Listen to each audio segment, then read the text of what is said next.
the streets, everybody. I believe therefore I am King Solid. Hope you're doing all right today.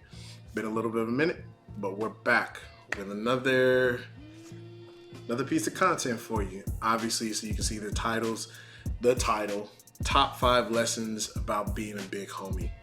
Now, just for the record, these are lessons that I learned for myself. I understand that some of these obviously are generalized, but let's just be honest. A lot of this stuff, this common sense is not too common. People's moral compasses are just off completely nowadays. Like I said, common sense is not so common, and people are really, if we're being honest, they're just going based off of what music or their gut or their hormones are telling them to do, and they don't really have any direction. So these are just some of the stuff, that in the last, going on 16 years, August it'll be 16 years, this is what got me here. Some of the best lessons that I learned. But before we get started, you know what to do. Please make sure you hit that like, make sure you share, and go ahead and hit that subscribe button for your boy. Anything that you put on the comment section, any like or share or subscribe that you hand out, put strength in my feet. It helps me keep creating more content. So please, help me stay alive. Let's go ahead and get into it. So, top 5 lessons about being a big homie. Again, just putting out there. These are just personal for me. These may not be your lessons that you learned, but I would definitely love to hear what are some of the lessons that y'all learned. So please go ahead and drop that down in the comment box for you, boy. I'd love to hear your thoughts. Now, these aren't in any particular order, but let's just start from the top. Number 1, instill values into your little homies. Obviously, examples: integrity, hard work, grit, and communication. Now, these are pretty self-explanatory. Obviously, integrity is doing the right thing when no one's looking, working hard, not making the assumption just simply because you have a name that you're going to be successful. Shit don't work like that, obviously, as we know. Grit, just simply getting that resilience in you. Learning how to be a dog as well as being classy. Obviously, being able to be hardcore and street when you need to. Obviously, the genre of crump is very it's hardcore, it's very street. Obviously not everybody can exist in this space, so I think instilling that level of fight in you. And obviously when we look back at our culture, the pack outs and stuff like that, just in case some of y'all have seen some of the pack outs and stuff like that, that's what we're doing. In no way, shape, or fashion should you be teaching your little homies how to be soft. And I don't mean soft as in respectful. I mean soft as though if somebody presses them, they can't stand on their own. You should be teaching your little homies to have that fight, that dog in them. And obviously, more so than anything else, learn to communicate. I think that's one big thing that I think we struggle with as a community, and not just simply on the one-on-one basis, but as far as like admitting that when we have problems, that we have our lows. I say this quite often that sometimes dancers, we have the highs of the highs and we have the lowest of the lows. At least we're street dancers, because obviously we don't get paid that much. We have high moments, obviously, when we're there amongst the community and stuff like that. But when you look at, when you start talking about when we're here, we're back home and stuff like that, I'll be completely transparent. Like, I hate, after the weekend's over and I got to come back to work, because it's grueling and it's exhausting and it's tough work. So one of the few times that I do really genuinely feel happy is when I'm with the new era, my fam and stuff like that, or when I'm around the dancing or in the midst of dancing. So just learning to communicate. We have those points and stuff like that. Business as well, we have an issue with somebody, because obviously communication seems to be I'll say a high bar for you guys to reach, and some of y'all ain't even jumping at halfway. So please learn to communicate. Conflict resolution is important. Number 2, you do not have to be the best dancer. You don't. I think that was probably one of the biggest misconceptions that I learned about being a big homie. You don't. I know plenty of big homies out there who don't dance like that. Obviously they do other things as far as throw events, things of that nature. They're just really good mentors to their little homies and stuff like that. And let's just be real. Sometimes, or at least I know we're kind of coming out of it. We're definitely having to. I think the crump community is having to starting to dig in other environments. Not to to shade them or anything and stuff like that, but we're not pulling niggas off the street anymore. You know, these aren't people that are just coming from, gang violence and stuff like that. We're still helping in those areas, but it wasn't how it was. It's like a good majority of us who were kind of hard-headed and, some knuckleheads back in the day. So, it's not like that anymore. So now we're being able to go into studios and stuff like that, get a lot of new students and kids and stuff like that with good head on their shoulders and stuff like that. And sometimes they just simply need a good mentor, someone who's going to be there outside of their parents, because obviously nobody listens to their parents the way they're supposed to, but you always listen to that older brother or that older homie or something like that, or the cool guy, because you look up to them. You think that person's cool. So again, it doesn't come down to dance at all times. Like, don't think that's a really big misconception. You can be a big homie. I'm not saying that you shouldn't be tight, but I'm specifically saying that you don't have to be the best dancer. Like, you don't have to be the top 3 dancers in your city just to be a big homie. That's not the case. So go ahead and push that out the window. But please understand that you do need to have knowledge and you do need to have experience. Don't get it twisted. I specifically said just the best dancer. Number 3, and this one might kind of hurt a little bit, but I think everybody can relate to this one. You are not the reason for your former little homie's failures or them leaving. I think the biggest thing and probably the most ignorant thing that I thought about when I was in Crump, I would say all the way up until about maybe 4 or 5 years ago, I would say the biggest lie that I was ever told, or maybe nobody ever really told me, I just kind of looked at, I always thought, kind of like family, you want to see how the big homie is, look at the little homies. But at the end of the day, I had to really mature, and now that I'm in my 30s, I have a life of my own, whatever the case may be, and I don't have all the time in the world like maybe some of the other cats do. But I'd look at myself and say, okay, I'm with these people maybe 15, 16 hours out of the week, maybe. And then maybe about 6 of those hours are us dancing. You can't possibly do for these people that their parents should be doing. Meaning that, as I've said before with number 1, you should definitely be trying to instill core values into these people without a doubt. But sometimes you're not going to be able to rewrite the home training that these kids have got or wherever their environment is and stuff like that. And sometimes let's keep it a stack. Some of these people just are not going to be at that level. They're not going to be committed. They're not going to be honest. They're not going to hold the same values to you. Like, as big homies, in some capacity, that does take a certain level of leadership that you're taking on. So sometimes, and we know that in leadership, sometimes your followers are going to fail. But that doesn't mean that you're the reason that they failed. Sometimes that person just wasn't ready for that step, okay? And switching on the hard side of it, like we all know, like sometimes your little homies ain't good. That doesn't mean that you're whack. That doesn't mean that you're a bad teacher. Sometimes it just simply means that person's priorities in terms of like developing their craft are not there. And I've seen that all the way across the board. That's universal. That's not in a particular city or state or whatever the case may be. We've even seen some people leave fans for shady reasons and stuff like that didn't really make sense. You're just doing it based off, and you're being some of those people are opportunists. That's not your fault. That's not a reflection of your core values.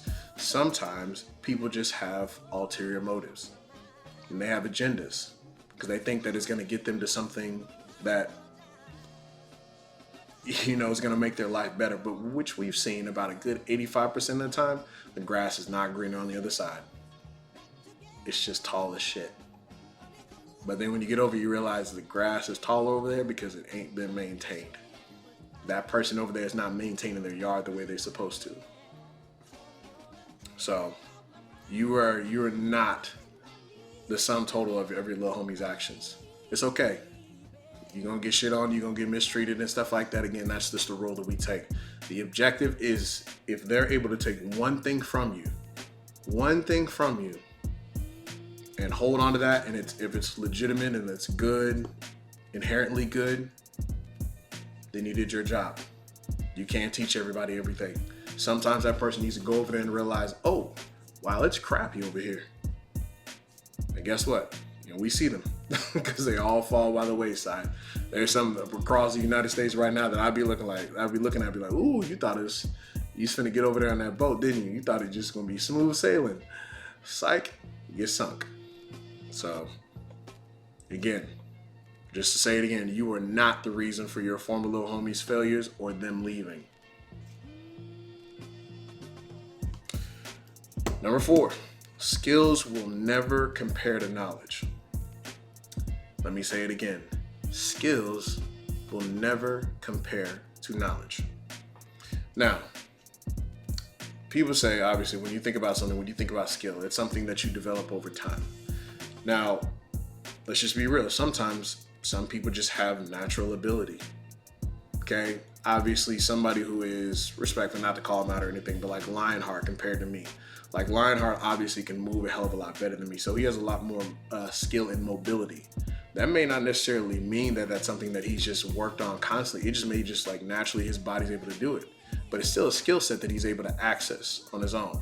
Okay, so that's not I'm saying that to say that, that's always going to be the end all be all. That's not what I'm saying. But where it takes on a different life in itself is knowledge, is understanding his ability through and through to utilize how he uses his body.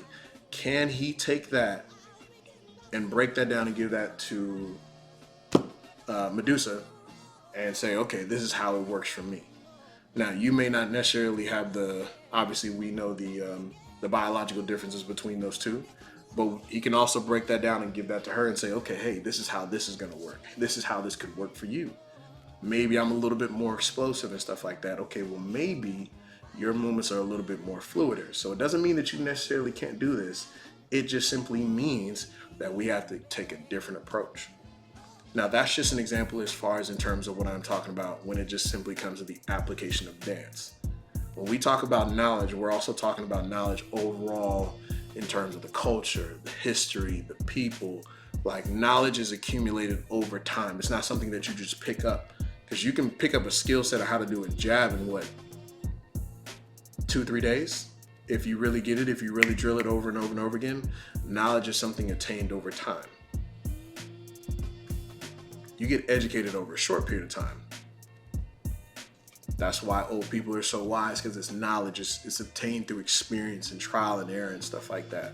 And that's why personally, in my opinion, I say that skill will never be able to compare to knowledge. Skill sets can be picked up a lot easier, but that doesn't mean that it holds the same weight just because you can do it right now. So look at that full transparency. Like, look at that back and front. Whether it be people, whether it be business, whether it be about traveling, whether it be about music, whether it be about the dance, the culture, the history, whatever the case may be, knowledge is accumulated over time. So for me personally, something that accrues value over time is always worth more than something that has an initial value if you handed it to me right now.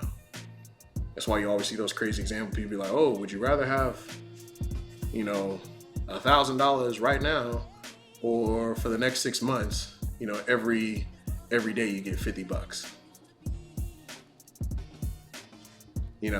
Ask yourself that question, So just because it's quick doesn't mean that it's worth a lot of value. And then, of course, lastly, you cannot be somebody else's big homie to your little homie. Let me read that again. You cannot be somebody else's big homie to your little homie. Learn each other. Now, just in case that's still flying over a couple people's head, we all remember the time when they had when Ty Dots did the interview when he said you can't put on someone else's crumb. It's the same thing when you talk about somebody else's big homie. Now, I've seen this on numerous occasions. And again, in my young mind, I used to watch like some big homies, like they used to treat like some of their, their little homies kind of rough. And I'd be like, damn, they kind of disrespectful. But then over time, when I got to know these little homies, I realized, I was like, oh, yo, this little homie, he hard-headed as hell. He don't listen. That's why this particular person is so hardcore. Like, they always kind of got to buck at each other, like, kind of test each other's, testosterone or whatever the case. They got to G-check each other, whatever the case may be, or he's always putting that person in line, or maybe this person's being spoken to a little bit softer than the other people. Like, you cannot take somebody else's relationship with their little homies and utilize it with your little homies. You have to build that rapport with them. You can't. Because that's even something that I saw. Like, I used to think like, oh, you got to be nice to them. Oh, you got to be hardcore with them and stuff like that. Or, you know, oh, you got to give them freedom and stuff like that. And ultimately, at the end of the day, just like any parent, it's a balancing act. It's never perfect. No child is the same. No student is the same. No mentor is going to be the same.